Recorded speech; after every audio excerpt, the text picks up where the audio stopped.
Hello student, स्वागत है आपका आरसी क्लासेस में। तो क्वेश्चन नंबर 3 है इसका। Determine if the points 1,5, 2,3 and -2, -11 are collinear. Collinear का मतलब होता है किसी भी एक पॉइंट में होना। मतलब अगर माना 3 पॉइंट इस तरह से हैं, कैसे? एग्जाम्पल के तौर पे माना 3 पॉइंट ऐसे हैं, ये और ये। एक पॉइंट ए, ये बी और ये सी।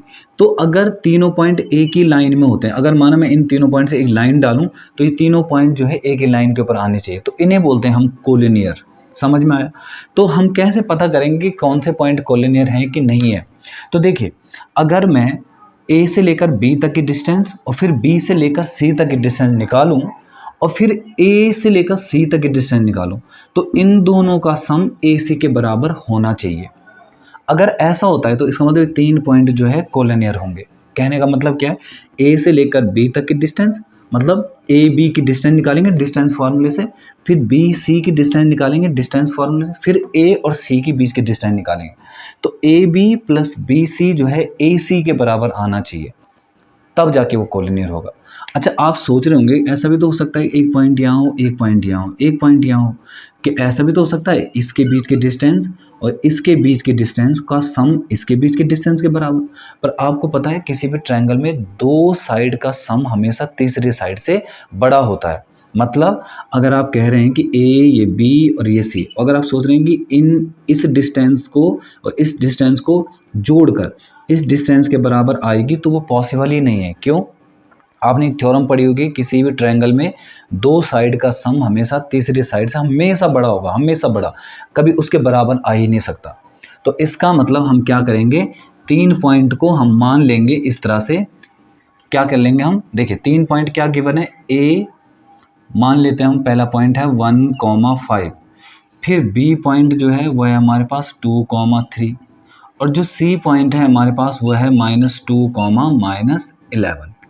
तो सबसे पहले मैं ए बी के बीच की डिस्टेंस निकालता हूँ। ए बी, तो ए बी के बीच की डिस्टेंस निकालने के लिए लगाना पड़ेगा डिस्टेंस फार्मूला। तो हम कैसे निकालेंगे? x2 माइनस x1 का whole square plus y2 minus y1 का होल स्क्वायर। तो लगाइए, देखो इसे हम x1 मान लेंगे, इसे हम y1 मान लेंगे, इसे हम x2 मान लेंगे, इसे हम y2 मान लेंगे। कुछ भी नहीं करना है, वैल्यूज पुट करनी है। x2 मतलब 2, तो 2 माइनस x1 की जगह है 1 का होल स्क्वायर, y2 की जगह है हमारे पास 3 माइनस 5 का होल स्क्वायर। तो हमारे पास आया 2 में से 1 गया तो 1 का होल स्क्वायर, और 3 में से गया तो -2 का होल स्क्वायर। तो 1 का होल स्क्वायर तो होता है 1 और इसका होता है 4। तो हमारे पास आ रहा है √5 यूनिट। ये हमारी डिस्टेंस आ गई इन दो पॉइंट्स की। अब हम निकालेंगे बी सी के बीच की डिस्टेंस। बी सी के बीच की डिस्टेंस लगाने के लिए भी हमें डिस्टेंस फॉर्मूला लगाना पड़ेगा। x2 माइनस x1 का होल स्क्वायर, फिर y2 माइनस y1 का होल स्क्वायर। फिर हम क्या करेंगे, इसको हटाओ और अब इसको नाम दो x1 y1, इसको नाम दो x2 y2। क्यों? अब इस पॉइंट का कोई मतलब ही नहीं है, अब तो इन दोनों के बीच की डिस्टेंस निकाल रहे हैं ना हम, तो इनको नाम देना पड़ेगा। तो बी सी बराबर लगाओ x2 की जगह कौन है? -2, फिर माइनस ये वाला फार्मूला का माइनस, और x1 की जगह है 2 का होल स्क्वायर, y2 की जगह है हमारा -11 और -3 का होल स्क्वायर। तो हमारे पास आ रहा है √-4 का होल स्क्वायर, -4 का होल स्क्वायर और -14 का होल स्क्वायर। तो 4 का होल स्क्वायर हो जाएगा 16 और 14 का होता है 196। इन दोनों को जब ऐड करूँगा तो 6 और 6 12, 10 और ये 11 और ये 212। तो √212 इसकी क्या आ गई? डिस्टेंस आ गई। अब हम निकालेंगे, ए बी हमने निकाल दिया है, बी सी हमने निकाल दिया। अब हम टोटल निकालेंगे ए सी। तो चलिए ए सी निकालते हैं। ए सी निकालने के लिए फिर वही formula, distance formula, x2 minus x1 का whole square, y2 minus y1 का होल स्क्वायर। फिर हम क्या करेंगे, अब देखो इस पॉइंट का कोई मतलब ही नहीं है, इन दोनों के बीच की बात हो रही है, तो इसे हम x1 y1 ले लेंगे और इसे हम x2 y2 ले लेंगे।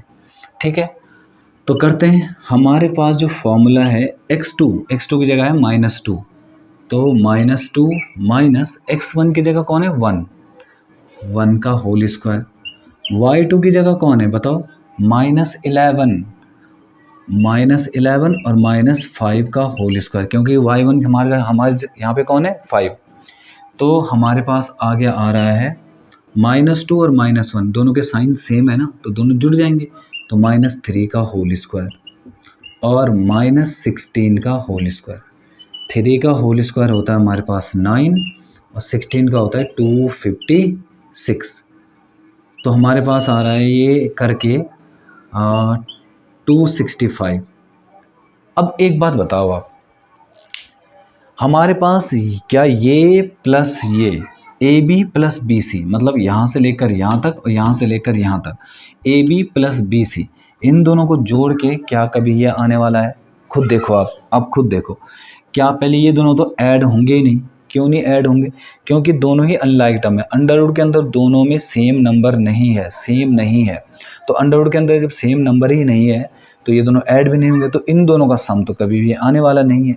तो इसका मतलब A B plus B C not equal to A C. तो हमें यहाँ पे लिखना है so A B plus B C जो है नॉट इक्वल टू आ रहा है ए सी के।